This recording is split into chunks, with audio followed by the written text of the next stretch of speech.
you for the opportunity to speak to you today. Today I'm going to discuss a successful rhetorical strategy of dictatorship by looking at a unique historical case study. I want to begin with a brief exercise. If you all stand for a moment, we're going to read the words on the screen. Don't worry if you're not quite sure what they mean. Simply repeat after me. 东方红太阳升中我出了个毛泽东呼尔嘿哟他是人民大救星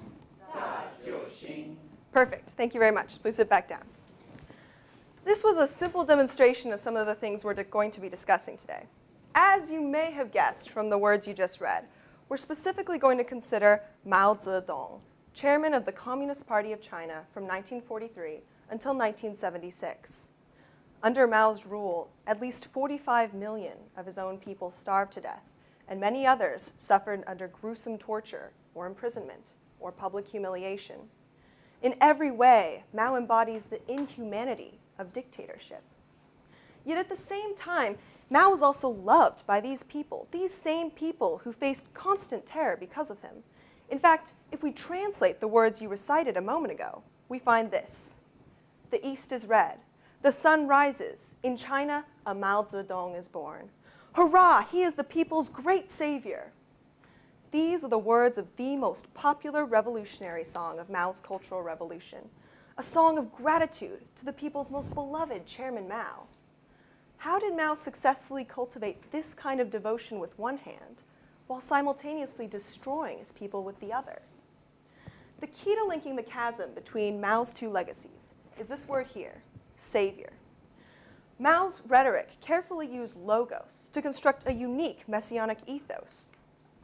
What we will see later in the presentation is that this ethos then gave Mao the platform for an appeal to pathos that won over the Chinese people. I think it's obvious from China's history that the combination of these three rhetorical appeals was a dangerous mixture that ultimately deceived the largest country in the world for several decades. With the goal in mind of preventing this kind of widespread lie in the future, let's delve into exactly how Mao accomplished this. Mao's logos carefully fit together his messianic ethos by fulfilling what I consider to be the three elements of salvation. The first of these three is identification of some imminent evil. Some imminent evil. A savior obviously must save his people from something.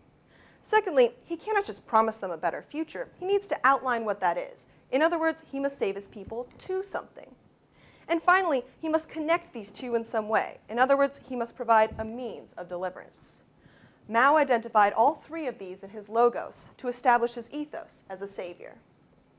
First, Mao showed that he was saving his people from something, specifically capitalistic exploitation. Mao reminds his people again and again of the struggle between exploiter and exploited, and specifically names 5 bad categories of exploiters. Mao then goes on to claim, not to have a correct political point of view is like having no soul. Now, these people have been unambiguously identified as sinners and have been branded with their corresponding labels. At this point, it seems natural that Mao would advocate a systematic elimination of the 5 bad categories who challenge his revolution. After all, that seems to follow some sort of unwritten rulebook for dictatorship. But Mao doesn't do that. In fact, Mao does exactly the opposite. He extends his hand to these sinners as the people we must compel to reform. Author George Urban describes this interaction as the Communist Party's offer to help the sinner cleanse himself of custom, selfishness, and remnants of bourgeois thinking. It's clear that in framing his logos in this way, Mao has provoked images of redemption from the sin of capitalism. By doing so, Mao has fulfilled his first role as a savior. He has promised to save his people from something. Now he needs to offer them something in exchange. He must save his people to something. And Mao does so. Mao promises that an era of world communism will dawn. He describes this future as full of youth and vitality, and envisions the unification of our people, the unity of our various nationalities, and the unity of our country. The foreword to Mao's infamous Little Red Book likewise depicts China's communist future as one of progress, industry, and modernity. These ideals were colorfully illustrated in Mao's visual propaganda. If we look at one poster in particular from Mao's Cultural Revolution, we find one of the soldiers of Mao's army gently making his knapsack into a pillow for a toddler. All the people on this train are smiling, and the entire scene glows with a sense of peace and contentment.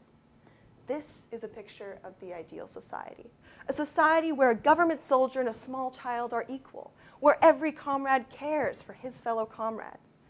Even the abundance of boxes and packages on the train gives every appearance of plenty to be shared.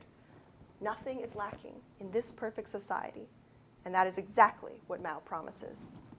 In doing so, Mao has satisfied the requirement of saving his people to something, and has only one last role of a savior to fulfill. He must provide a means of deliverance, some way for people to get from a society of capitalistic exploitation to an ideal future in which wealth is shared and people are happily working in a prosperous China. Mao fills this gap with what he calls re-education. As the name suggests, this kind of education was rehabilitative, a method of saving the people of China from the lies of capitalism. The kind of recitation we performed at the beginning of this talk was commonplace during the Cultural Revolution.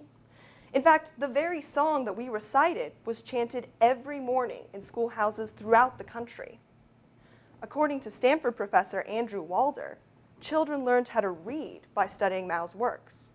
And among those who are older, Professor Walder observes that Mao's writings were intensely studied for truth.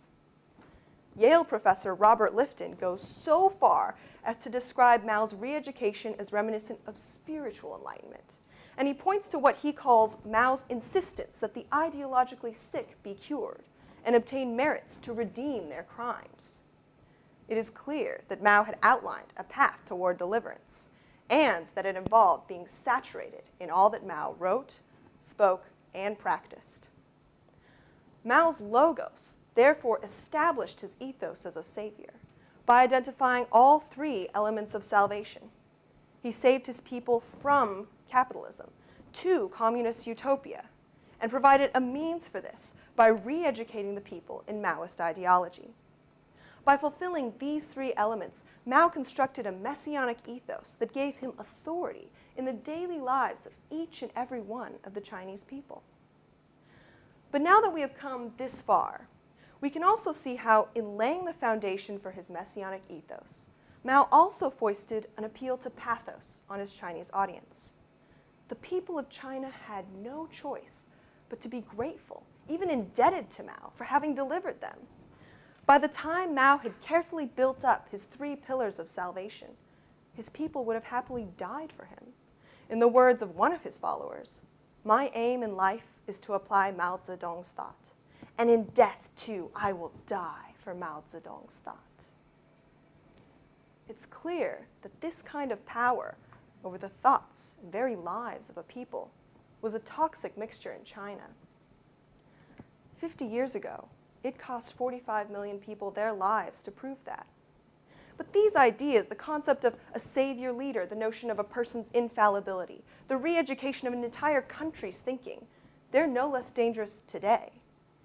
If the unrest in the Middle East has taught us anything, it is that dictatorship still lurks in our midst. So we must ask ourselves how this strategy of dictatorship has molded our world's history, and whether we will let it mold our future. If we can recognize and forestall this kind of rhetorical deception today, then the 45 million and more who have died for it need not have died in vain. Thank you.